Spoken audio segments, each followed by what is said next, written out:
Welcome to the 11th session of reliability and maintenance management. ये chapter 20 है हमारी book का। और इस चैप्टर का टाइटल है मेंटेनेंस लॉजिस्टिक्स। हमने पिछले सेशन में product maintenance planning and scheduling के बारे में पढ़ा था, जहाँ पे हमने देखा था कि हम एक पर्टिकुलर टाइम पे एक पर्टिकुलर इक्विपमेंट या एक सेट ऑफ इक्विपमेंट या एक बड़े प्लांट के लिए मेंटेनेंस शेड्यूल करते हैं, जो कि मुख्तलिफ लोकेशंस पे हो सकती है या उसी प्लांट पे इंसिटू हो सकती है, या हो सकता है उसको हम शिफ्ट करके अपनी लोकल वर्कशॉप में लाएं, या हो सकता है उस पार्ट को, या हो सकता है उसको ओईएम तक लेके जाएं। तो इस मेंटेनेंस को एक्टिविटी को अंडरटेक करने के लिए, जो कि टीएम भी हो सकती है, हमें मुख्तलिफ रिसोर्सेज चाहिए होते हैं। वो रिसोर्सेज ह्यूमन रिसोर्स भी हो सकते हैं, वो रिसोर्सेज स्पेयर्स एंड इक्विपमेंट भी हो सकती है, वो रिसोर्सेज मटेरियल्स एंड कंज्यूमेबल्स भी हो सकते हैं, वो कोई इंफ्रास्ट्रक्चर भी हो सकता है जो कि किसी फैसिलिटी पे चाहिए, और वो इंफॉर्मेशन भी हो सकती है। तो उन सारे रिसोर्सेज को मुहैया करना सही जगह पे और सही अ, वक्त पे, वो काम होता है लॉजिस्टिक्स का। तो उसमें हम देखते हैं कि क्या डिटेल्स हैं। तो चूंकि बहुत इम्पोर्टेंट है ऑब्वियसली कि सही टाइम पे सही जगह पे रिसोर्सेज मुहैया किए जाएं, तो फिर इसके लिए एक सिस्टमेटिक तरीका बड़ा ज़रूरी होता है कि जो इख्तियार किया जाए, क्योंकि रिसोर्स सही टाइम पे ना आने की कॉस्ट प्रोहिबिटिव हो सकती है, जो कि किसी भी शक्ल में हो सकती है। आपका प्लांट तो डाउन है ही है, बहुत सारी और चीज़ें जो आपने फॉर एग्जांपल चार पांच चीज़ें लानी थी, उनमें से दो तो आ गई लेकिन दो नहीं आई। तो वो जो दो आई उनकी कॉस्ट भी ऑब्वियसली आपको पे करनी पड़ती है, और प्रोडक्टिव कॉस्ट नहीं होती है क्योंकि वो दोबारा भी पे करनी है। तो ये लॉजिस्टिक्स की डेफिनेशन लिखी हुई है कि the design, management and operations involving this systematic provisioning, यानी जो ऊपर जिसने हमने बात की, through out a product plant और इंफ्रास्ट्रक्चर लाइफ साइकिल, इसको हम लॉजिस्टिक्स कहते हैं। अब इनको हम कैटेगराइज कर सकते हैं तीन एरियाज में: supply chain logistics, service response logistics, और product logistics. Supply chain logistics का बड़ी बड़ी बात मतलब ये है कि वो जो अब तक इक्विपमेंट आनी है, वो उसके मुख्तलिफ टीयर्स क्या हैं, उसका रॉ मटेरियल क्या है, उसका वो कहाँ पे प्रोसेस होती है, फिर वो किस सप्लायर पे जाती है, सप्लायर उसको किस शेप में लेके आता है, अब तक कैसे पहुंचाता है। इस चीज़ को हम सप्लाई चेन लॉजिस्टिक्स कहते हैं। सर्विस रिस्पांस का मतलब होता है कि इस सप्लाई चेन के अंदर जो मुख्तलिफ लोग आपको सर्विसेज दे रहे होते हैं, कोई पैक कर रहा होता है, कोई स्टोर कर रहा होता है, वगैरह वगैरह, उसको हम सप्लाई चेन रिस्पांस कहते हैं। और प्रोडक्ट सपोर्ट लॉजिस्टिक्स वो होती हैं जो कि मुख्तलिफ फैसिलिटीज़ होती हैं, जो मुख्तलिफ कामों के लिए यूज़ हो सकती हैं। जो भी हम थोड़ी देर में इन तीनों को एक एक करके देखते हैं। सबसे पहले इस डायग्राम को अगर आप देखें तो इसके टॉप पे सप्लाई चेन लॉजिस्टिक्स लिखा हुआ है। इसमें जो पहले कंपोनेंट की शक्ल में हो, शायद वो प्रोडक्ट प्रोडक्ट बन जाए, फिर मैन्युफैक्चरर से गुजर के, यानी सप्लायर ने कंपोनेंट दिया, मैन्युफैक्चरर ने अपना प्रोसेस किया तो वो प्रोडक्ट बन गया, फिर रिटेलर्स ने किसी कस्टमर के लिए उसको प्रोडक्ट की तरह बेचा। तो ये सप्लाई चेन है, यानी वो कंपोनेंट्स, वो प्रोडक्ट्स सप्लाई चेन है जो मुख्तलिफ जगहों से गुजर रहे हैं। और ये सप्लायर और मैन्युफैक्चरर और रिटेलर और कस्टमर, यहाँ पे मुख्तलिफ एक्टिविटीज़ चल रही होती हैं लॉजिस्टिक्स की। अ, जो कि फॉर एग्जांपल रिटेलर के केस में शेल्फ्स पे लगाना, उनको एयर कंडीशनिंग प्रोवाइड करना, उनको नंबरिंग करना, उनके ऊपर प्राइसिंग लिखना, ये मुख्तलिफ लॉजिस्टिक्स की एक्टिविटीज़ होती हैं। इस तरह सबकी अपनी अपनी होती हैं। तो इस चीज़ को हम कहते हैं service response logistics.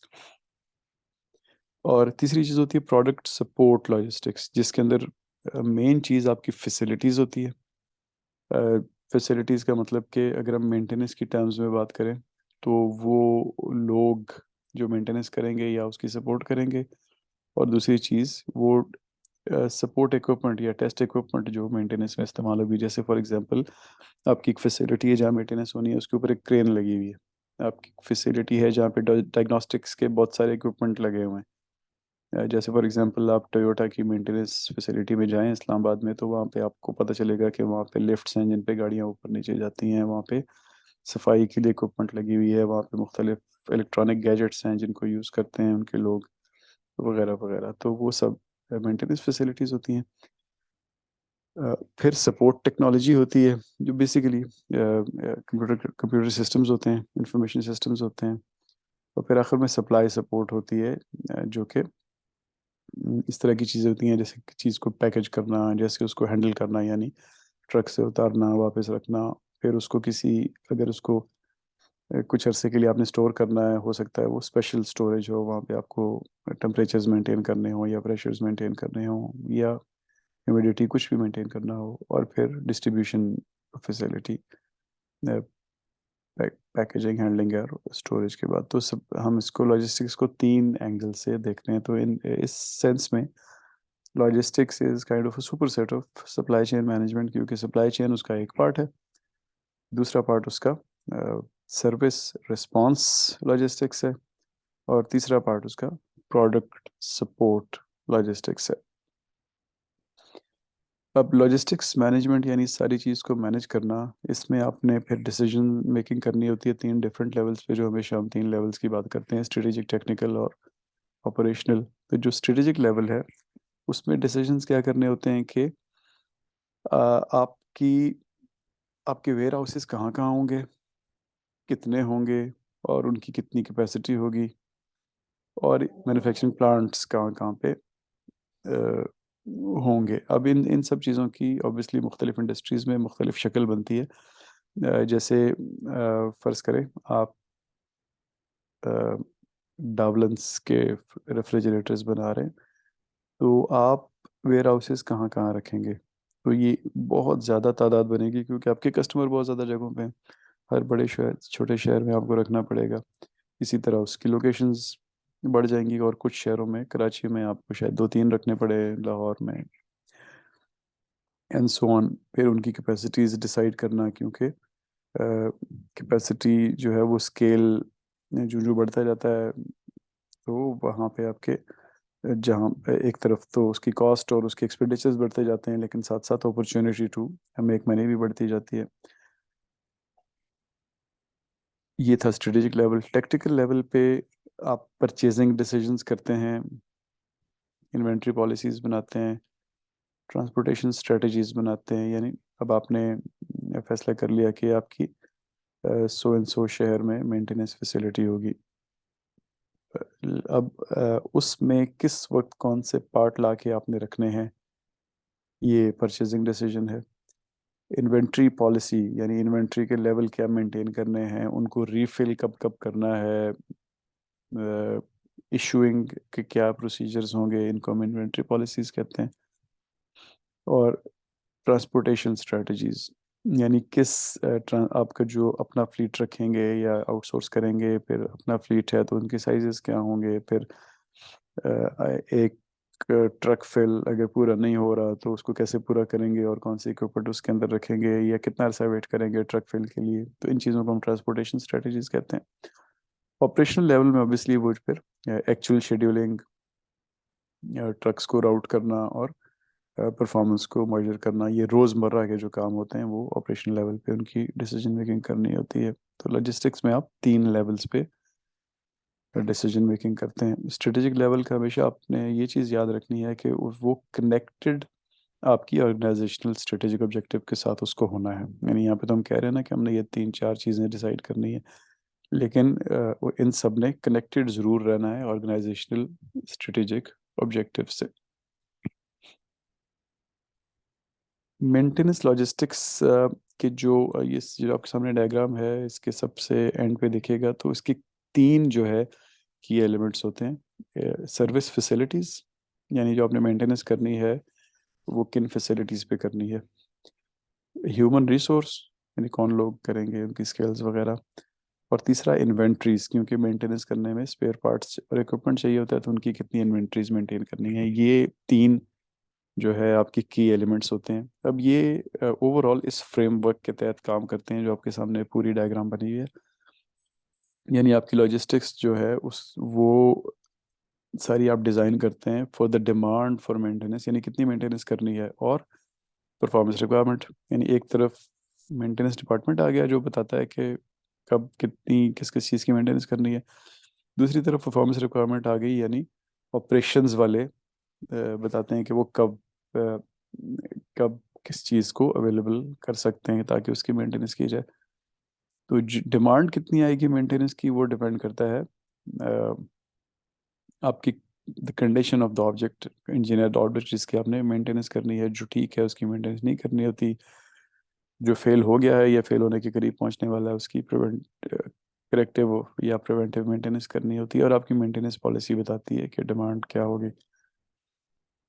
Condition of engineered object, वो तीन चीज़ों से हमें पता लग रही होती है। एक आपकी मेंटेनेंस पॉलिसी की हो सकता है वो आपको अपेरेंटली आप ना देख सकते हो, लेकिन पॉलिसी आपको बताती है कि इस चीज़ ने 6 महीने बाद रिप्लेस होना है। फिर डिज़ाइन में आपको हो सकता है आपको वो EMI आपने खुद डिज़ाइन में कहा हो कि इसको सो एंड सो टाइम के बाद रिपेयर होना है, रिप्लेस होना है। फिर यूजेज मोड एंड इंटेंसिटी, कि आपने जो डिज़ाइन किया था 6 महीने, वो 8 घंटे पर डे यूज़ पे था, लेकिन आपने 8 के बजाय 16 घंटे यूज़ किया, तो फिर कंडीशन उसकी जल्दी डिटेरियोरेट हो जाएगी और जल्दी डिमांड फॉर मेंटेनेंस आएगी। तो ये जो आपकी यूजेज मोड और इंटेंसिटी, ये लिंक्ड होती है परफॉर्मेंस रिक्वायरमेंट से भी। तो ये एक ओवरऑल फ्रेमवर्क है जो उन तीन की एलिमेंट्स को इन्फ्लुएंस करता है, जो कि मेंटेनेंस लॉजिस्टिक्स के एलिमेंट्स हैं: सर्विस फैसिलिटीज, ह्यूमन रिसोर्स और इन्वेंट्रीज। इन तीनों को हम एक एक करके देखते हैं। सबसे पहले सर्विस फैसिलिटीज। इसके अंदर आपकी वर्कशॉप्स शामिल होती हैं जहाँ पे आप मेंटेनेंस करते हैं। उनके साथ यूजुअली वर्कशॉप्स के साथ साथ वेयर हाउसेज भी होते हैं जहाँ पे स्पेयर्स पड़े होते हैं, आपकी इक्विपमेंट पड़ी होती है। फिर इसी तरह इनमें आपके टूल्स के स्टोरेजेस होते हैं जो बहुत बड़े बड़े भी हो सकते हैं। क्योंकि टूल, अगर आप डायग्नोस्टिक इक्विपमेंट छोटी देख लें तो वो ऑब्वियसली उसका साइज़ कम होता है, लेकिन कई केसेस में बहुत बड़े बड़े टूल्स भी हो सकते हैं, जैसे ऐसी जिग्स जो कि एरोप्लेन से उसका इंजन उतारें, तो है तो वो टूल ही, लेकिन वो बहुत बड़ी, उसका साइज़ बहुत बड़ा होता है, तो उसके लिए बड़ी फैसिलिटीज़ चाहिए होती हैं। इसी तरह और भी स्टोरेज फैसिलिटीज़ हो सकती हैं, जिस तरह हमने थोड़ी देर पहले बात की कि कहीं पे टेम्परेचर्स मेंटेन करने हैं, प्रेशर्स मेंटेन करने हैं, तो वो स्पेशलिस्ट फैसिलिटीज़ हो जाती हैं। इसी तरह कुछ इंटरमीडिएटरी वेयर हाउसेज भी होते हैं जिनकी अपनी रिक्वायरमेंट होती है, जहाँ पे थोड़ी देर के लिए चीज़ नहीं रहना होता है, तो इसके अंदर मुख्तलिफ फैसिलिटीज़ शामिल हो सकती हैं। अब एक मेजर डिसीजन आपने ये करना होता है कि सर्विस फैसिलिटी कहाँ पे लोकेटेड होगी, इसको रखना कहाँ पे है। अब जैसे हमने थोड़ी देर पहले बात की कि ये मुख्तलिफ इंडस्ट्रीज़ के लिए मुख्तलिफ सिनेरियो होता है जिसमें ये फैसले करने होते हैं। हो सकता है कि एक प्लांट की आप मेंटेनेंस की बात कर रहे हैं, तो उसके लिए जो सर्विस फैसिलिटी है वो शायद एक ही जगह पे उसी प्लांट के ऊपर ही हो, क्योंकि जब मेंटेनेंस होनी है उधर ही होनी है, तो इट मेक सेंस के वो फैसिलिटी भी उधर ही हो। अब कंज्यूमर प्रोडक्ट्स हों, जैसे हमने थोड़ी देर पहले रेफ्रिजरेटर की बात की, या इसी तरह की और भी कंज्यूमर प्रोडक्ट्स होती हैं। फॉर एग्जांपल कोई ऑटोमोबाइल्स का मैन्युफैक्चरर है, उसकी सर्विस फैसिलिटीज़ जो है वो वाइडली डिस्ट्रीब्यूटेड हो सकती हैं। इसी तरह for example infrastructure projects, for example railway. अब रेलवे की आपने अगर ट्रैक्स की मेंटेनेंस की बात करें तो वो पूरी दुनिया में फैले हुए हैं, तो उनकी स्टोरेज फैसिलिटीज़ भी किसी बड़े मुल्क का अगर आप सोचें, अमेरिका, रूस या चाइना, जिनका एरिया बहुत बड़ा है, जहाँ पे रेल्स के सिस्टम्स हैं, तो उनकी स्टोरेज फैसिलिटीज़ ऑब्वियसली वो फिर डिस्टेंसेस इक्वल या मोर और लेस इक्वल रख के उनको ऐसी ऐसी जगहों पे रखनी पड़ती हैं कि हर जगह को वो सर्विस कर सकें। इसी तरह एयरलाइंस के लिए मुख्तलिफ कंसिड्रेशंस होंगी, वो चूँकि उनका वो जो प्रोडक्ट है जिसने मेंटेन होना है वो उड़ के खुद भी जा सकता है, तो इसी तरह शिप्स के लिए कि वो चल के खुद भी जा सकता है, तो वो कॉस्ट को या वहाँ लोकल गवर्नमेंट्स की पॉलिसीज़ को मद्देनज़र देख के फैसला करते हैं कि उनकी स्पेसिफिक फैसिलिटीज़ कहाँ पे होंगी। इसी तरह आपको जो किस सर्विस फैसिलिटी पे क्या टूल और इक्विपमेंट चाहिए, वो उस ऑब्जेक्ट पे डिपेंड करता है, and it can be very very complex. जैसे मैंने थोड़ी देर पहले कहा कि आपको इंजन उतारने के लिए बहुत बड़े बड़े सेटअप्स चाहिए होते हैं, फिर और वो सेटअप्स ऐसे होते हैं कि वो उसको उधर ही पैक भी कर देते हैं और शिप करने के लिए तैयार भी कर देते हैं। तो यहाँ पे कुछ एग्जांपल्स हैं उन टूल्स एंड इक्विपमेंट की जो सर्विस फैसिलिटीज़ पे चाहिए होती हैं। ये खाली एग्जांपल्स हैं, ऑब्वियसली इससे कहीं ज़्यादा चाहिए होता है। जैसे फॉर एग्जांपल कंप्यूटर्स आपकी प्रोडक्ट है, तो आपकी सर्विस फैसिलिटी पे आपको कुछ शायद डायग्नोस्टिक सॉफ्टवेयर चाहिए हो, शायद कोई सोल्डरिंग इक्विपमेंट चाहिए हो, कोई टूल किट्स चाहिए हो, और मुख्तलिफ फ्रीक्वेंसीज की, मुख्तलिफ वोल्टेजेस की, आपको मुख्तलिफ एम्पेरेज की पावर्स चाहिए हो, फिर आपको मेमोरी टेस्टिंग के लिए कुछ चाहिए हो, थोड़ा सा कॉम्प्लेक्स कर लें तो एनेकोइक चैम्बर्स चाहिए हो, ट्रांसमिशन चेक करने के लिए आपको इक्विपमेंट चाहिए हो, या आपको बैक और ऑफिस चेक करने के लिए सॉफ्टवेयर चाहिए हो। इसी तरह कार्स का, जैसे हमने थोड़ी देर पहले टोयोटा के फैसिलिटी की बात की, तो आपको वहाँ पे जैक्स चाहिए हो सकते हैं, रेल्स चाहिए हो सकती हैं, लिफ्ट चाहिए हो सकती हैं, डायग्नोस्टिक इक्विपमेंट चाहिए हो सकती है, कंप्रेसर्स वगैरह कुछ भी चाहिए हो सकता है।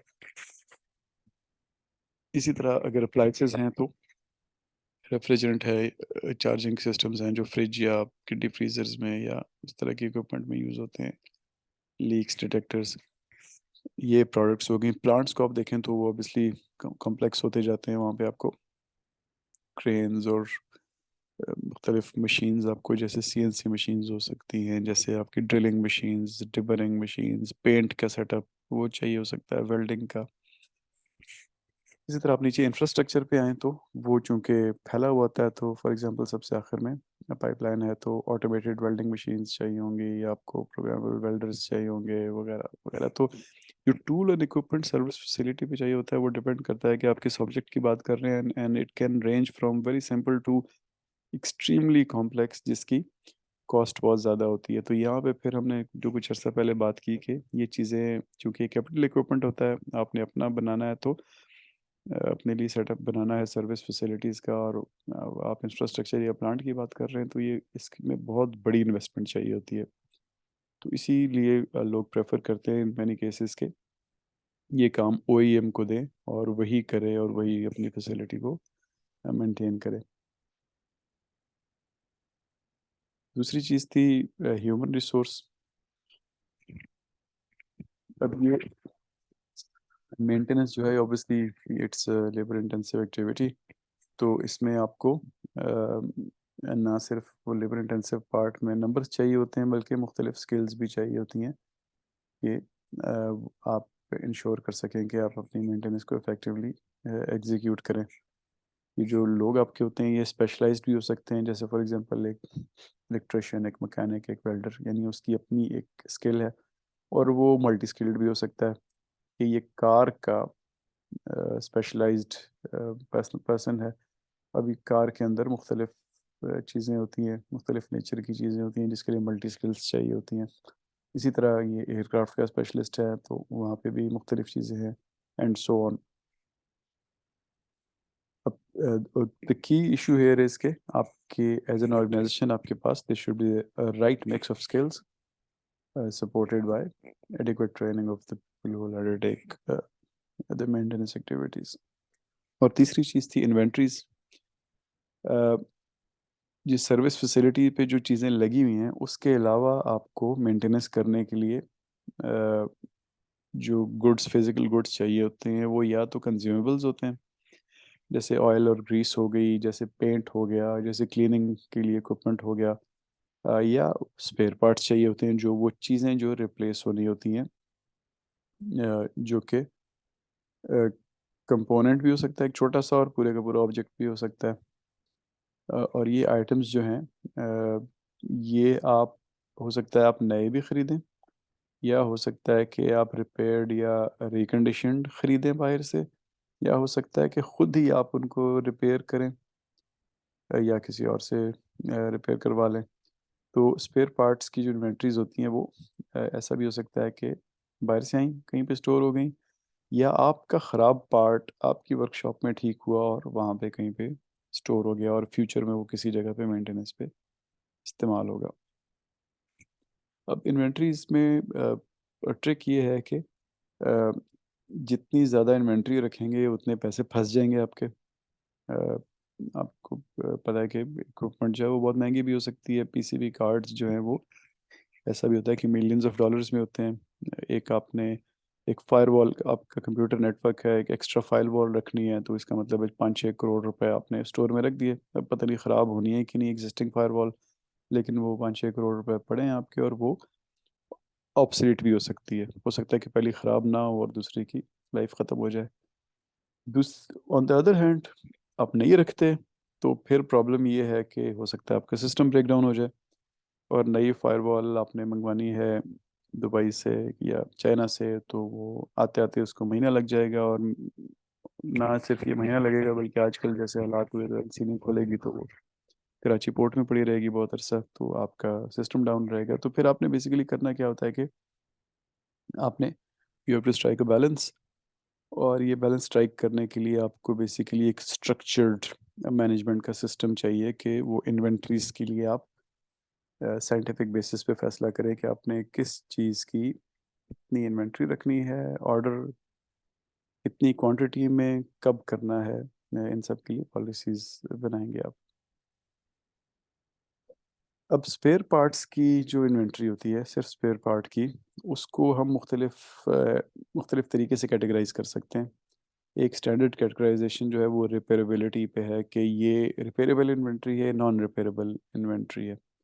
यानी ये चीज़ ठीक हो जाएगी, या हम खुद ठीक कर लेंगे, या मार्केट से, लोकल मार्केट से किसी से ठीक करवा लेंगे, या बाहर अब्रॉड भेज के ठीक करा लेंगे।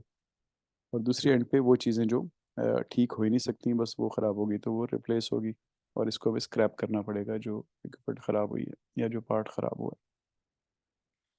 है। अब रिपेयर करना है कि नहीं करना, इसके लिए जो एनालिसिस करते हैं उस चीज़ को हम कहते हैं LORA, या लेवल ऑफ रिपेयर एनालिसिस। इस एनालिसिस के बाद आप फैसला करते हैं कि चीज़ को रिपेयर करना है कि नहीं करना, और करना है तो किस लेवल पे करना है, यानी खुद करना है, बाहर भेजना है, या लोकल किसी से करवाना है।